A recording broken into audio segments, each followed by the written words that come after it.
अस्सलाम वालेकुम तारसो S TV news आवां वली मोहम्मद जाड़ो नदर वजूता दाबेची खां शौकत मगी जे हिन रिपोर्ट ते राजन पीरू वसण बरसां ॻोठ अलावदर शहर में सुगड़ हुसैन बख्श शहर जी 15वीं वरसी मल्हाई वई। इचे में सिंध सुगड़ भलाई तनसीब जे मरकज़ी सदर मुमताज़ अब्बासी ऐं जूनियर मोहम्मद मलूक अब्बासी सुगड़ गुलाम मोहम्मद शहर सुगड़ आलमदीन मंगनहार सुगड़ हसन अकड़ो सुगड़ डॉक्टर मोहम्मद उस्मान शहर सुगड़ यासीन फुल सुगड़ सलाहुद्दीन शहर मठार शहर मुमताज़ शहर सुगड़ मरहूम हुसैन बख्श शहर जे याद में ॾोर बैत शहर पढ़ी संस खे साराहे वियो।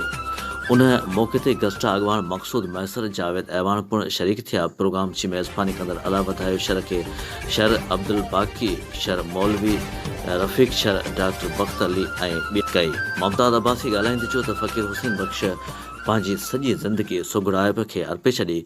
जंहिं मुख़्तलिफ़ सिंधी चैनल तोड़े रेडियो ख़ारपुर ते पिणु केतिरा ई प्रोग्राम कया हुआ। संसी कयल सुठनि कमनि सबबि असीं सभु अॼु बि उनखे यादि कयूं पिया।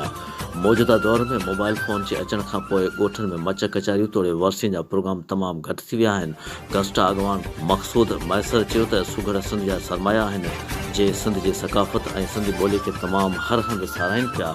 आख़िर में दुआ ख़ैर पिणु घुरी वई ऐं आयल महिमान चयो डॉक्टर मोहम्मद उस्मान शरफ पिणु शुक्रियो अदा कयो।